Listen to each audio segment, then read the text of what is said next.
말씀 함께 봅니다. 신명기 8장 말씀 함께 보겠습니다. 신명기 8장 1절에서 6절 말씀입니다. 우리 한 목소리로 잘 합독하겠습니다. 내가 오늘날 명하는 모든 명령을 너희는 지켜야 행하라. 그리하면 너희가 살고 번성하고 여호와께서 너희의 열조에게 맹세하신 땅에 들어가서 그것을 얻으리라. 내 하나님 여호와께서 이 40년 동안에 너로 광야의 길을 걷게 하신 것을 기억하라.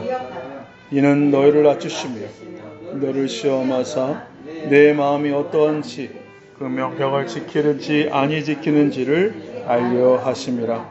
너를 낮추시며 너를 줄이고 또 너로 알지 못하며 내 열조도 알지 못하던 만나를 내게 먹이신 것은 사람이 떡으로만 사는 것이 아니라 여호와의 입에서 나오는 모든 말씀으로 사는 줄을 너로 알게 하려 하심이라. 이 40년 동안에 내 의복이 헤어지지 아니하였고 내 발이 은 사람이 그 아들을 징계함 같이 내 하나님 여호와께서 내 하나님 여호와의 명령을 지켜 그 도를 행하며 그를 경외하일지라. 아멘. 오늘 하나님의 말씀 가운데 신명기 8장은 네가 나에게 원하는 길이 아니라 내가 너에게 원하는 길을, 그리고 내가 인도할 그 길을 보여주겠다고 하시면서 주신 말씀입니다. 오늘 하나님의 택하시고 또 하나님의 창세 이전부터 언약하시고 예정하신 자들에게 동일하게 주시는 말씀, 곧 이스라엘 백성을 하나님이 택한 민족이라고 했습니다. 하나의 샘플이죠. 택한 자들에 대한 샘플을 구약에서 보여준 것이 바로 이스라엘입니다. 이스라엘 민족을 택하시고 어떻게 인도해 가실 것인가, 그 택하신 목적이 무엇인지를 성경은 계속 누누이 말하고 있어요. 그래서 하나님은 계속해서 창세기부터 계시록까지 하나님 관점을 보여주신 자들을 통해서 하나의 스토리텔링들을 계속 해나가고 그걸 모아두고 있음을 볼 수 있어요. 그 스토리 중에 하나가 바로 저와 여러분의 인생도 그 스토리에 들어갑니다. 그런 거로 말씀에 나오는 모든 스토리의 마지막은 저와 여러분의 스토리로 끝날 겁니다. 그런 거로 저와 여러분의 오늘 하는 스토리는 성경에서 이미 예언되어지고 묵시 가운데 이루어졌던 인생을 우리가 지금 살아가고 있음을 꼭 기억하세요. 여러분과 제가 살아가는 이 한 날이 성경에 예언된 날이에요. 그리고 이 날이 있을 것이라고 하나님은 창세전에 계획해 놓으셨고, 그리고 창세전에 계획하신 그것을 하나님은 언약하셨는데, 누구랑 언약하셨냐면 그 아브라함과 언약을 하셨는데, 그 아브라함은 그 언약이 무엇인지를 다 몰랐어요. 그럼에도 불구하고 하나님이 일방적으로 아브라함, 너와 내 후손들에게 내가 이 언약을 이루어갈, 나는 아브라함의 하나님, 그리고 너의 아들 이삭의 하나님, 그리고 너의 손자 이스라엘의 하나님이다 라고 하면서 그 이스라엘, 야곱의 하나님을 이스라엘로 바꾸시는데, 야곱 안에 뭐가 있었냐면 12지파가 있었다는 사실을 기억하시고, 그 12지파가 이스라엘이라고 불려지게 되는데, 그 이스라엘의 참 이스라엘은 누구냐면 예수 그리스도 안에 있는 자를 참 이스라엘로 얘기합니다. 그런 거로 저와 여러분이 예수 그리스도 안에 있게 하신 그 은혜가 오늘 아브라함과 언약하신 것이 바로 저와 여러분의 인생 가운데 그 언약이 그냥 그대로 이루어져가 성취되고 있음을 잊지 마세요. 그냥 사는 게 아니에요. 이미 하나님이 창세전에 예언하시고 언약해 놓으신 것들이 오늘 풀어가진 것을 여러분 잊지 마세요.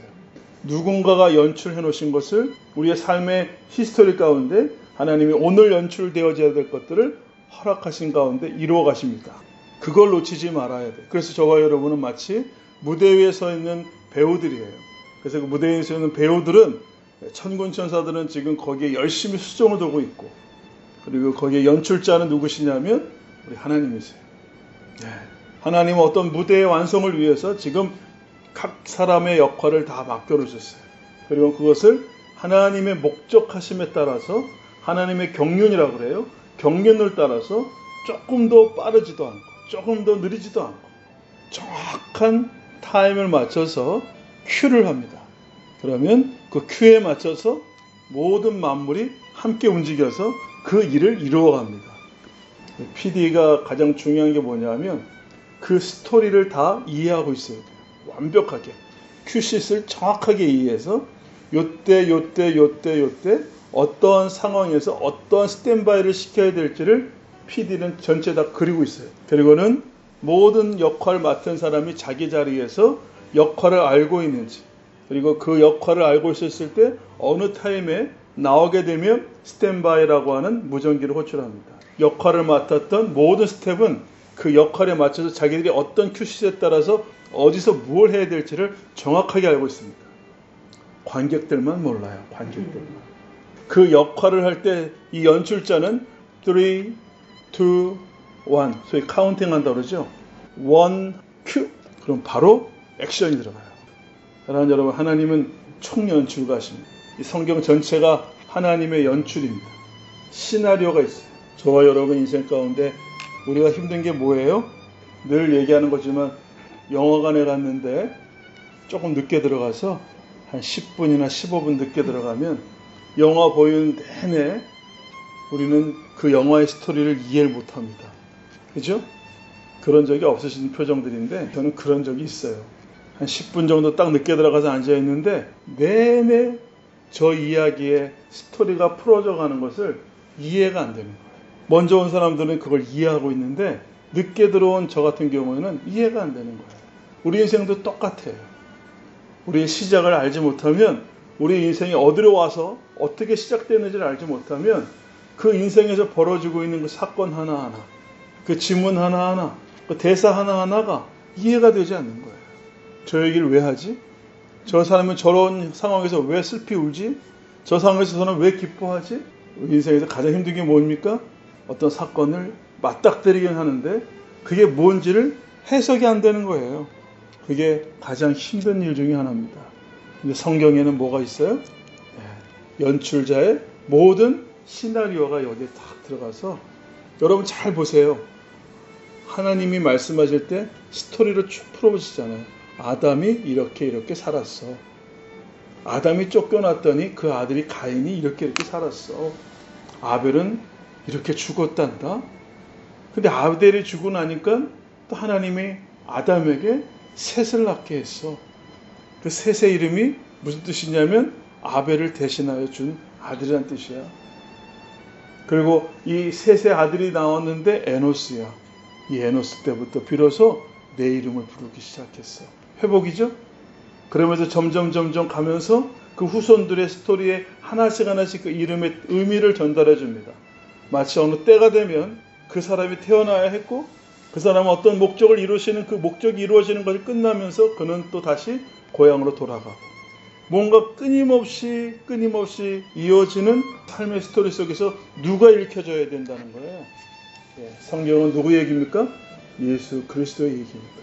그리고 예수 그리스도와 함께 혼인잔치에 들러리가 아니라 주인공으로 서게 될 교회, 신부의 모습을 성경 전체는 계속 말하고 있습니다.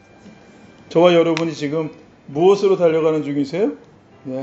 혼인잔치 자리에 참여하러 가는데 들러리가 아니라 예수 그리스도의 교회요, 신부로서 부름받아 그 혼인잔치로 가고 있습니다. 다시 말하면 신랑 신부가 결혼하는 그 날을 요한계시록은 이제 요한계시록 22장에서 이루었다고 하는 거예요.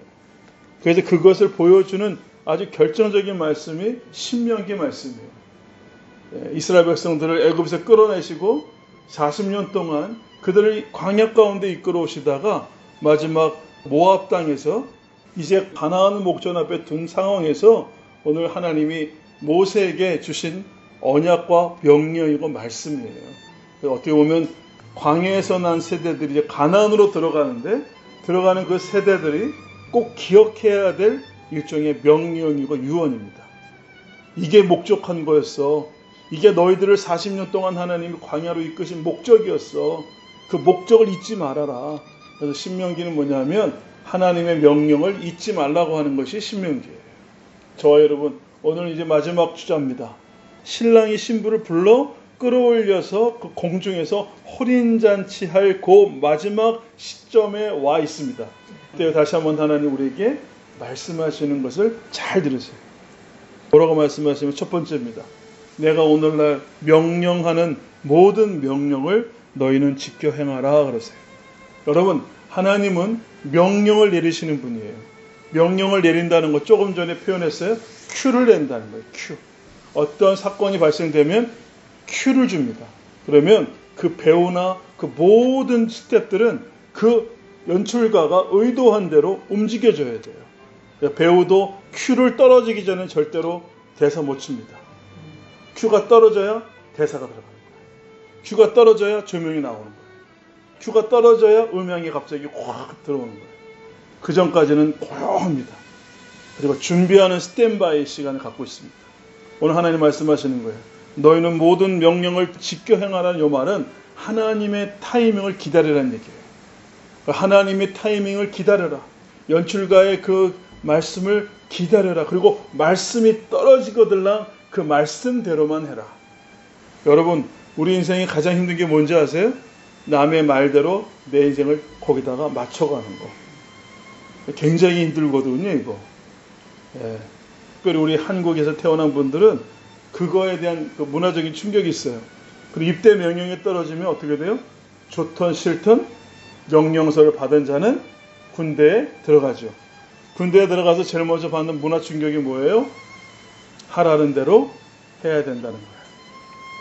거기에는 내가 원하고 내가 좋고 싫고의 문제가 허용이 되지 않더라는 것이죠. 그래서 들어올 때 내가 뭘 각오하고 들어오는 거예요? 군대라고 하는 게 왜 힘들어요? 거기에는 내 자유의지가 발동될 수가 없는 지극히 강제적이고 지극히 제한적으로 명령으로 살고 명령으로 죽는 그 조직 안으로 우리가 들어가는 것이죠. 근데 그 과정에 뭐가 있어요? 들어가자마자 제일 먼저 뭐예요? 훈련을 하죠. 훈련의 목적은 뭐냐면 명령을 지키라는 것이 목적이에요. 다시 말씀드립니다. 훈련이 들어가요. 그래서 부름을 받아 들어가면 제일 먼저 하는 게 뭡니까? 훈련이죠. 제대하는 날까지 훈련하는 거예요. 그 훈련이 끝나는 날 비로소 제대의 명령이 떨어집니다. 성경은 우리에게 말합니다. 훈련이 목적이 아니라 훈련은 과정이에요. 그러면 그 과정 속에서 뭘 우리에게 요구하시는지를 주님이 말씀하시는 것으로 접목해서 말하면 너는 명령을 지키고 명령을 지켜 행하라. 2절 말씀을 보시면 명령하시는 목적이 나와요. 자, 2절 한 번만 더 한번 봉독할까요? 시작. 내 하나님 여호와께서 이 40년 동안에 너로 광야의 길을 걷게 하신 것을 기억하라. 이는 너를 낮추시며 너를 시험하사 내 마음이 어떠한지 그 명령을 지키는지 아니 지키는지 알려 하심이니라. 예. 광야로 이끄신 것 자체가 훈련이에요. 훈련의 목적이 뭐라고요? 정확하게 말씀하시잖아요. 너를 낮추시고 너를 시험하시는 목적이 있다는 거예요. 그건 바로 뭐냐면 네가 그 명령을 지키는지 아니 지키는지를 알게 하려 하십니다. 훈련의 목적은 뭐라면 명령을 지킴에 있어요.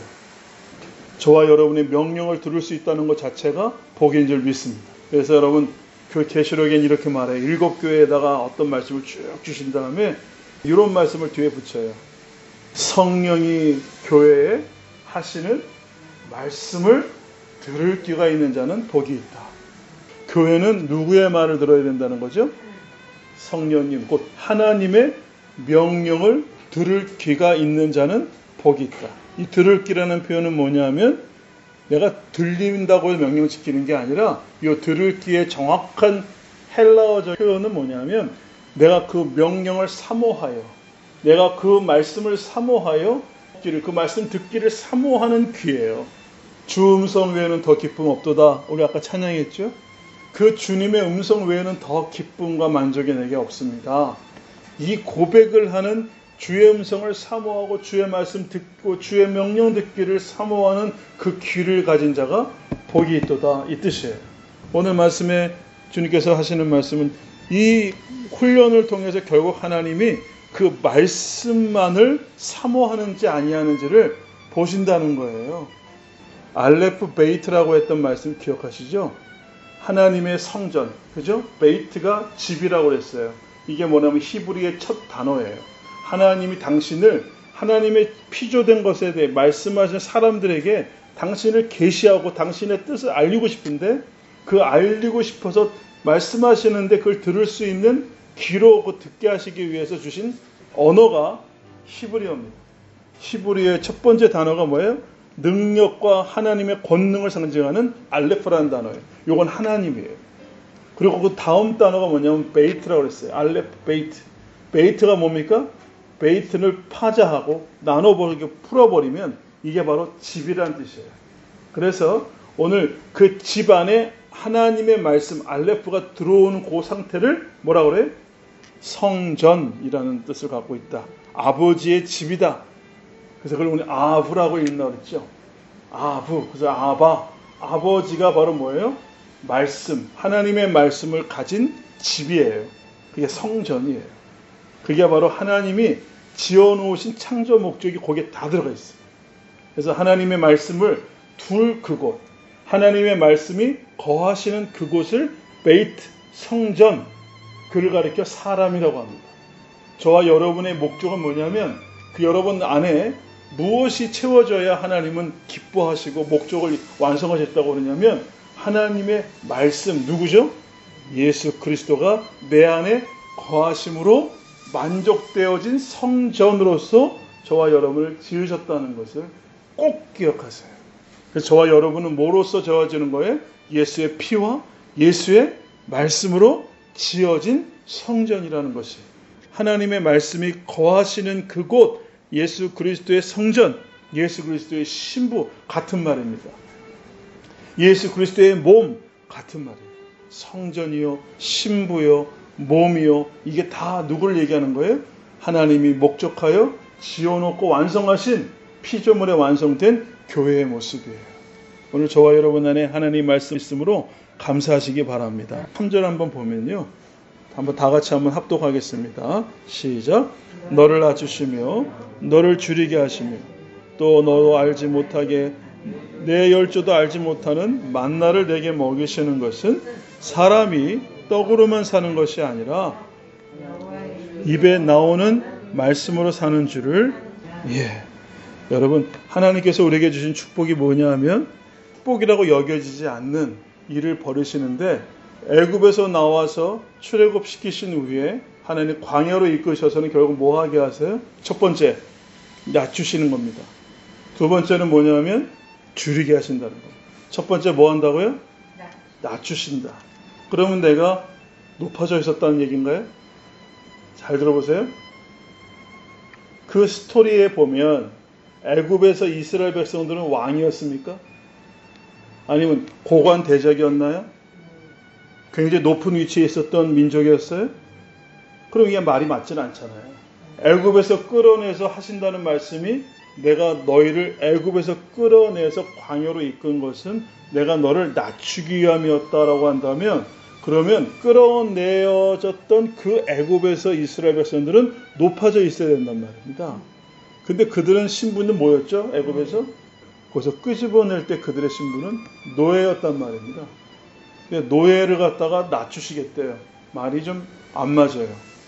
그러면 이 말씀은 신분을 얘기한 게 아니라는 사실을 꼭 기억하고 계셔야 돼요.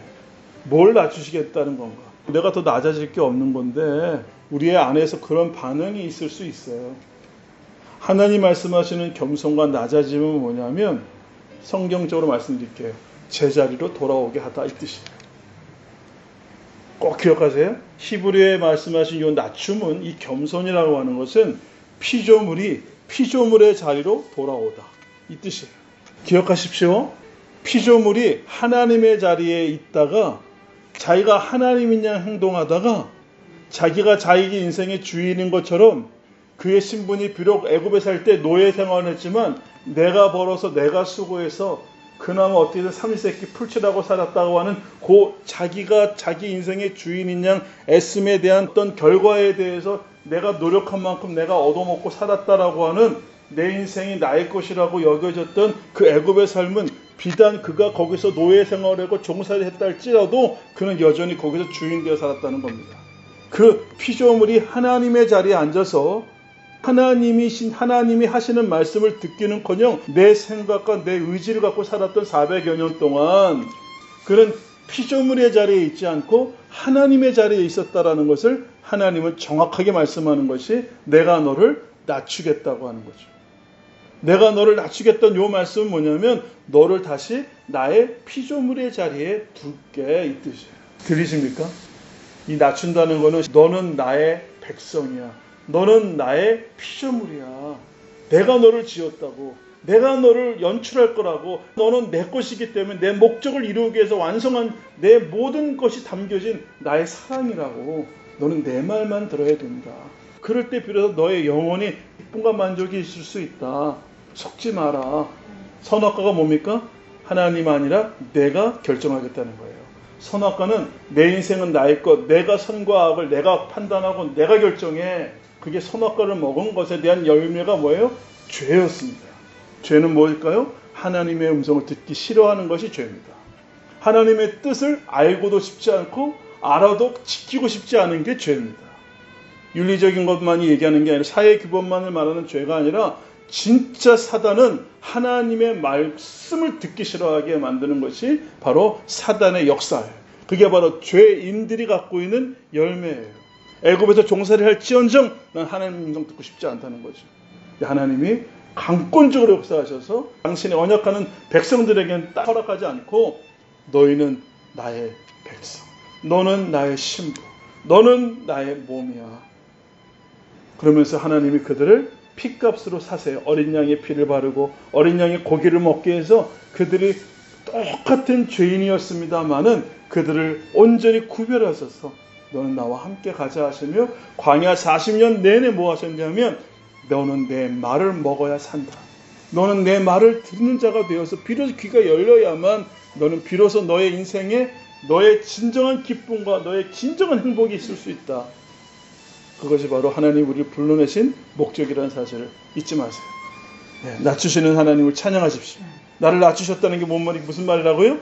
하나님이 다시 피조물의 자리로 하나님의 음성을 들을 수 있는 자리로 우리를 이끌어 가시는 그 훈련이라는 얘기예요. 그 훈련의 목적이 뭐라고요? 명령을 지키게 하시기 위함이라는 거죠. 내 음성을 비로소 너희가 듣고 사모하는 자리로 간다는 거예요. 하나님은 우리를 피조물의 자리, 다시 내가 너를 보고 기뻐하며 내가 너를 만족하여 참 심히 보기 좋았더라 하는 그 자리, 하나님은 하나님의 자리에 나는 피조물의 자리에 있는 그 회복, 그걸 우리는 안식이라고 그랬잖아요. 그 상태가 안식이에요. 하나님이 나의 보호자 되시고 하나님 나의 아버지 되시고 그 아버지의 나는 아들이요. 그의 보호하심을 입고 그의 모든 걸 상속하고 자녀됨의 그 자격을 얻어 기꺼이 아버지 집에서 기뻐 즐거워하며 먹고 마시우며 아버지와 함께 교제하는 그 아름다운 회복이 바로 출애굽에 나타나는 신명기에 나타나 있는 그 스토리의 그림자인 것을 오늘 성경은 우리에게 말씀하신 거예요. 두 번째, 줄인다고 하는 거예요. 내가 낮추고 너로 줄이게 하시며, 두 번째 이 줄인다고 하는 이 표현은 무엇일까요? 먹고 마시는 문제에 대해서 말씀하시는 것이 아니라, 여러분 이 줄인다고 하는 개념은 뭐냐면, 여러분 이 아모스에서 뭐라고 그러냐면 물이 홍수가 범람할지라도 마실 물이 없다라는 표현을 썼어요. 하나님이 택한 자들은요, 줄임, 진정한 그 목마름의 줄임이 여러분 있을 때 비로소 그는 회복될 수 있어요. 예. 내가 정말 먹어야 할 것을 못 먹고 있구나 깨닫는 거예요. 그래서 여러분 이것이 어디에 나오느냐면 누가복음 15장에 보면 탕자의 비유에 나옵니다. 탕자의 비유에서 탕자가 깨닫는 게 뭐죠? 탕자가 아버지 집을 떠나 자기 인생 자기 것이라고 여겼고 아버지 필요 없다고 하면서 집을 나가버리고 그 가지고 있는 모든 유산을 자기를 위하여 자기의 목적과 자기의 뜻대로 사용했던 이 탕자를 아버지는 지켜보고 기다리고 계세요. 어느 때까지일까요? 예, 그가 줄일 때까지예요. 탕자가 줄일 때 비로소 아버지를 생각하거든요. 언제 아버지를 생각한다고요? 줄일 때. 그래서 뭐 했어요? 돼지가 먹는 쥐염 열매조차도 얻어먹지 못하는 형편에 놓였을 때, 비로소 줄이게 되어졌을 때. 그럼 무슨 말입니까? 오늘 둘째 아들 이 탕자를 하나님이 훈련하셔서 광야로 내어쫓으셔서 결국 뭐냐면 그 세상에서 먹게 되는 그 모든 것들이 결국 그 부유하고 그 누리고 얻고자 했던 모든 것들이 결국 누가 먹는 거라는 겁니까?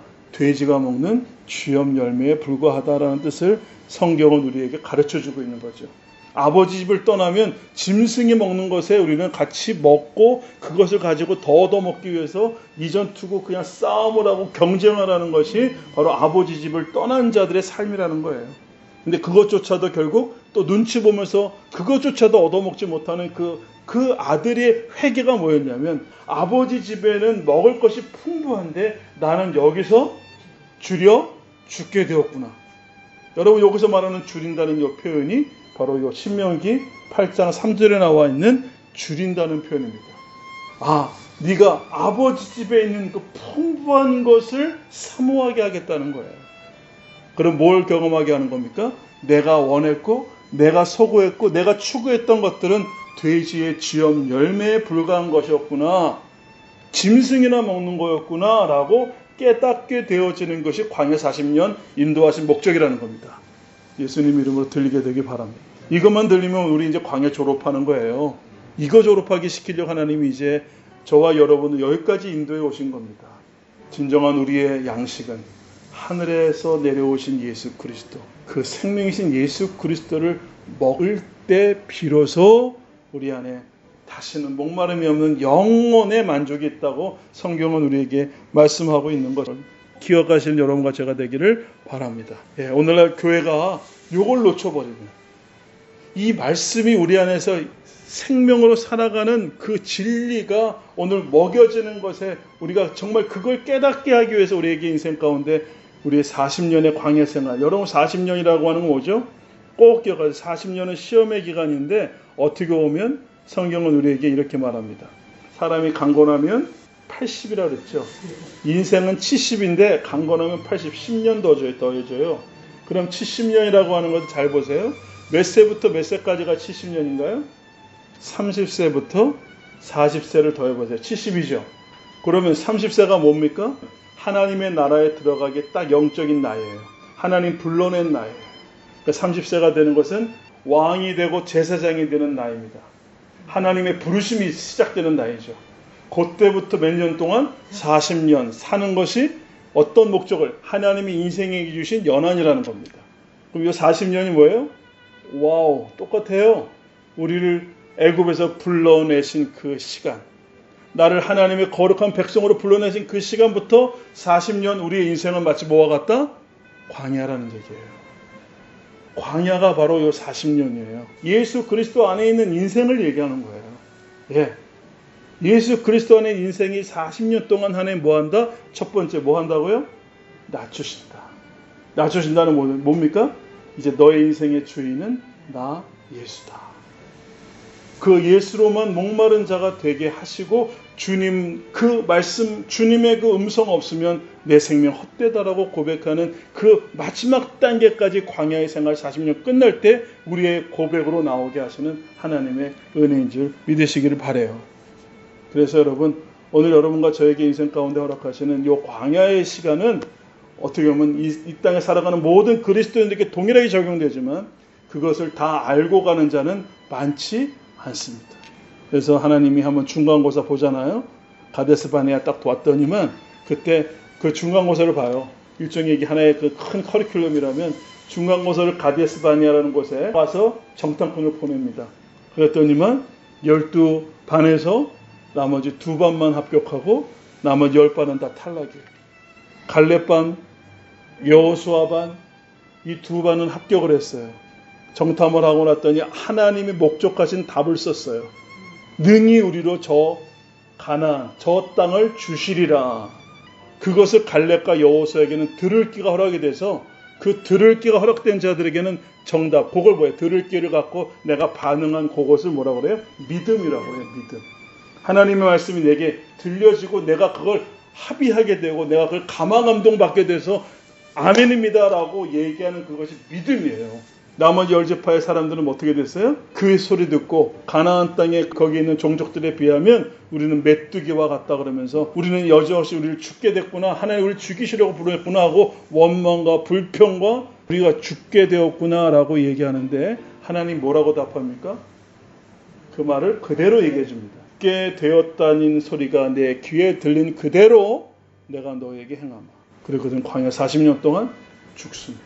살아서 가나안으로 들어간 딱 두 사람, 갈렙과 여호수아, 그리고 그에 속한 부속된 자들. 여호수아가 누구냐면 예수와 예수님이에요.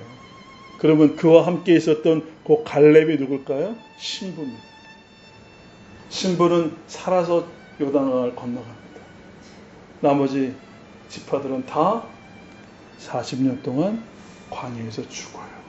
그 시험에서 탈락된 자들. 갈렙의 이름 뜻이 뭔지 아세요? 두 개의 단어를 갖고 있어요. 하나는 받은 대로 믿고 합하다 의 뜻이 있어요. 이게 무슨 말이냐면 하나님의 그 말씀을 마음에 받아 마음에 합한 자로 살아간다는 뜻이에요. 이 갈렙이라는 이름의 뜻이. 두 번째 뜻이 강아지예요. 이거를 욕으로 표현할 수 있어요.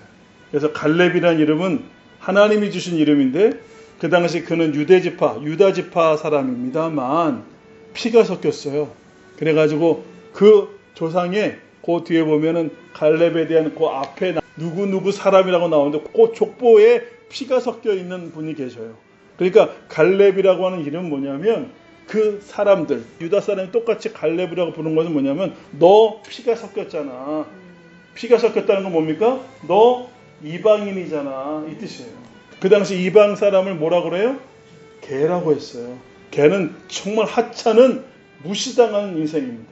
유다 지파 중에서 족장을 뽑아서 정탐꾼을 뽑는데 갈렙이 뽑혀요. 그거 무슨 얘기인지 아세요? 하나님이 하신 거예요. 네. 그 하나님이 부르는데 결격 사유가 있어요, 없어요? 있지요. 있는 그 강아지를 불러다가 놀란 빛이에요. 하나님은 죄인을 불러오셨어요? 의인을 불러오셨어요? 내가 강아지입니다 라고 하는 사람을 불러오셨어요. 의인이라는 자는 막이라고 그래요. 네가 의인이라고, 네가 율법 지켰다고, 네가 정통이라고 주님은 정확하게 합니다. 그를 가르쳐 뭐라면 독사의 자식이라고 그래요. 예, 두 자식이 나와요. 성경에 두 자식이 나와요. 꼭 기억하세요. 마무리예요. 두 자식이 있어요. 예수님 왔을 때 첫 번째 독사의 새끼가 나와요. 그건 마귀입니다. 그는 스스로 자기를 의롭다고 여기는 자. 자기가 스스로 하나님 없이도 율법을 지킬 수 있다는 자. 두 번째는요. 강아지 있습니다. 그런데 우리 솔직하게 합시다. 독사의 자식이 되고 싶으세요? 개의 자식이 되고 싶으세요? 갈렙가 바로 신부라는 사실을 잊지 마세요. 죄 중에 괴수로서 자기가 들통나요. 이 40년 동안. 내 안에 선한 것이 하나도 없다는 것이 들통나는 게 이 40년 우리를 낮추시고 우리를 줄이게 하실 때 비로소 나는 아버지의 명을 어긴 자였구나. 아버지의 것을 싫어했던 자였구나. 아버지를 떠났고 인정하지 않았던 자였구나. 라고 그는 돼지우리간에서 쥐염 열매도 눈치 보면서 먹다가 펑펑 울다가 아버지 집을 떠오르면서 아버지 집에는 먹을 것이 풍부하구나 라고 드디어 그 양식, 누구예요 그게? 아버지 집에 있는 양식이 누구예요? 예수 그리스도. 하늘의 양식이 예수 그리스도를 얘기하는 거예요. 나는 예수가 필요한 자야 하면서 그는 아버지 집으로 돌아올 때 누구 찾으러 오는 거예요? 예수 아니면 아버지 아들 자격될 수 없다는 것을 알았어. 나는 문지기가 줬사오니 나는 품꾼에 하나 줬사오니 난 예수 먹여주세요. 예수 입혀주세요. 이 말을 그의 40년 인생 끝날 때에 그는 비로소 깨달아 아버지 집에 갔을 때 그의 누추한 겉옷을 벗기시고 예수라고 하는 옷을 입히시고 그 예수의 가락지를 끼우시고 그리고 뭐라고 그럽니까? 내 아들이 죽었다가 살았다고 그래요. 죽은 자로서 그가 드러난 그 순간이 40년 인생 광야에서 시험은 40년 동안 죽은 자로서 드러난 자신을 깨닫게 나는 예수 없으면 죽은 자요. 나는 예수 없으면 망할 자요. 나는 예수 없으면 내 모든 죄로 인하여 난 정죄받아 지옥 갈 자는 것을 깨닫는 게 요 인생 40년입니다. 이제 여러분들 이 40년의 시험이 끝나는 것은 예수가 내 생명이고 예수님이 내 양식이고 예수 그리스도가 내 영원한 마시울 물이며 영원한 내 양식인 것을 고백하는 그 인생이 광야생활 끝나 이제는 졸업하는 겁니다. 그런데 그 졸업하는 이름 맨 밑에는 다 써 있습니다. 갈렙. 그 죄인과 청기와 세리와 같은 자들을 주님은 찾아오셨어요. 다윗의 선 예수여, 나를 버리지 마옵소서. 나를 떠나지 마옵소서. 나를 지나치지 마옵소서. 난 당신 없으면 내 생명 헛됩니다. 다윗의 선 예수를 불렀던 하나님의 백성들이 오늘 성경에 끊임없이 반복되어 나오는 것을 기억하시고 오늘 말씀 정리합니다. 오늘 광야에서 우리를 이끄신 하나님은 우리를 낮추시고 줄이게 하시면 그 줄이게 하시는 가운데 우리로 다시 우리가 알지 못하고 너의 열조도 알지 못하는 만나, 그게 바로 예수 그리스도예요. 내게 먹이신 것은 사람이 육신의 떡으로 사는 것만이 아니요 여호와 입에서 나오는 모든 예수 그리스도의 말씀으로 인하여 사는 것인 것을 너희는 잊지 말라고 하는 것, 그것이 바로 저와 여러분에게 주신 축복인 줄 믿습니다. 네, 맞습니다. 그래서 한 가지만 마지막으로 말씀을 드리는 것이, 애굽에서 나오기는 예수 그리스도의 공로로 인해서 우리의 신분은 하룻밤에 바뀝니다. 6월절 어린 양의 피와 6월절에 그 어린 양 예수 그리스도를 먹음으로 자격이 없는 저들에게 자격을 입히셔서 구원하십니다. 하룻밤이죠. 한밤에 이루어졌죠. 패스오버. 그런데 놀라운 것은요, 애굽에서 이스라엘을 건져내시는 예수 그리스도의 공로로 인하여 나오는 것은 하룻밤이면 충분했는데 그 구원받은 자들 안에 있는 또 뭐가 있어요? 애굽. 이스라엘 안에 있는 애굽을 끄집어내는 건 40년 걸린다는 거예요. 저와 여러분의 자아, 저와 여러분의 자아를 하나님이 끄집어내어 하나님 앞에 온전하게 다시 회복시키시는 것은 평생 걸린다는 얘기입니다. 오늘 저와 여러분 하나님이 고난 주십니까? 광야로 이끄세요? 외롭게 하세요? 인생이 정말 예수 없으면 안 되겠다라고 고백하기에 그 고난이 있다면 저와 여러분은 뭐예요? 예수 안에 있는 증거입니다. 광야로 이끄시는 하나님이심을 찬양하십시오. 여러분 지금 구원함에 있고 여러분 안에서 하나님은 지금 일하고 계십니다. 이 고백할 수 있는 저와 여러분을 축복합니다.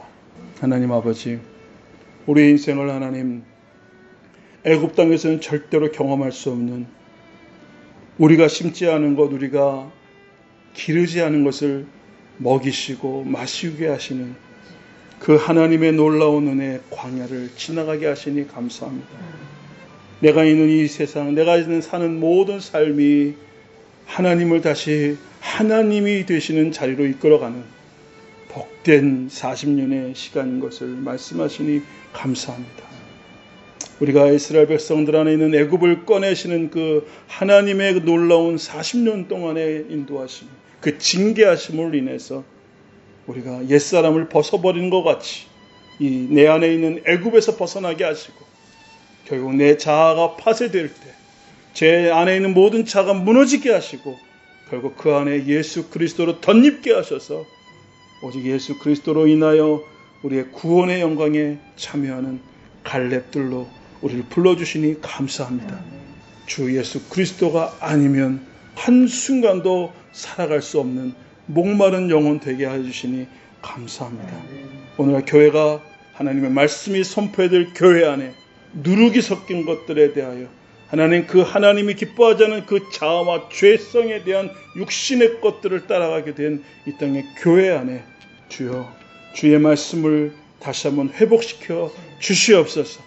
사랑하는 모든 성도들이 그게 말씀으로 하나님 온전히 그 안에 충만히 깨닫고 말씀이 거하는 인생 되게 하셔서 주님 오시는 그날 살아서 갈렙처럼 예수 그리스도와 함께 손을 잡고 하나님 거룩한 나라 혼인잔치로 참여하는 영광을 입혀 주시옵소서.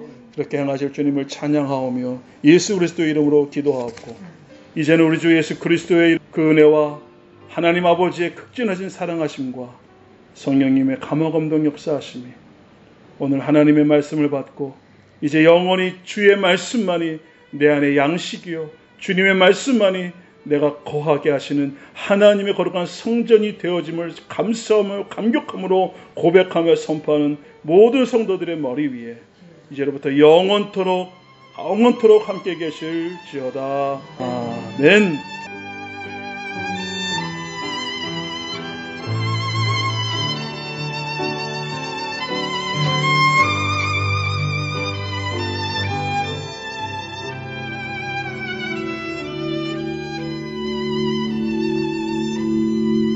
나 어디 거할지라도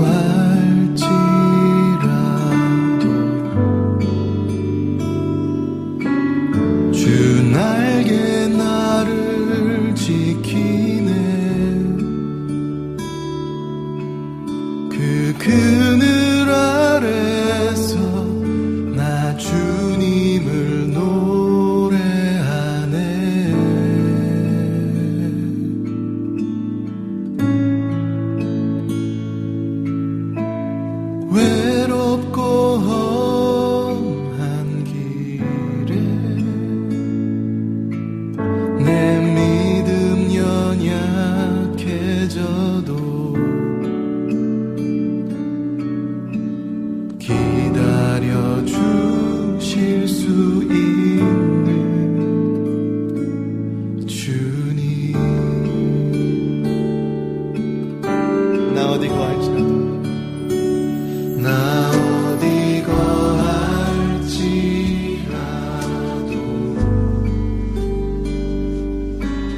주 날개 나를 지키네. 그 그늘 아래서 나 주님을 노래하네. 외롭고 험한 길에 외롭고 험한 길에 내 믿음 연약해져도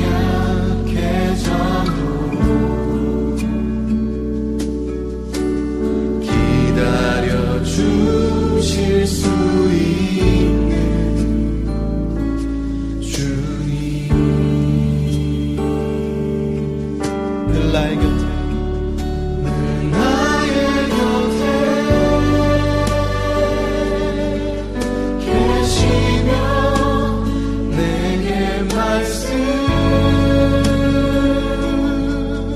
말씀하시네. 내가 너를 사랑한다. 넌 두려워 말라.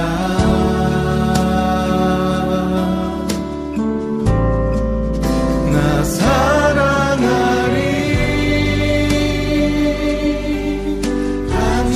당신을 신뢰하리. 그 마음 내가 살아 숨쉬는 동안 주님. 한 번 더 고백하겠습니다. 나 어디 거할지라도 나 어디 거할지라도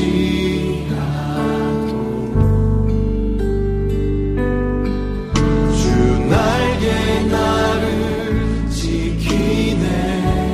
그렇습니다 주님. 그 그늘 아래서 나 주님을 노래하네.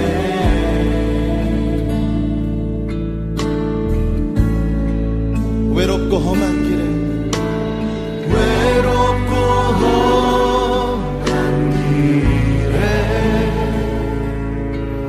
내 믿음 연약해져도 기다려 주실 수 있는 주님. 늘 나의 곁에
사는 날 동안 나 사는 날 동안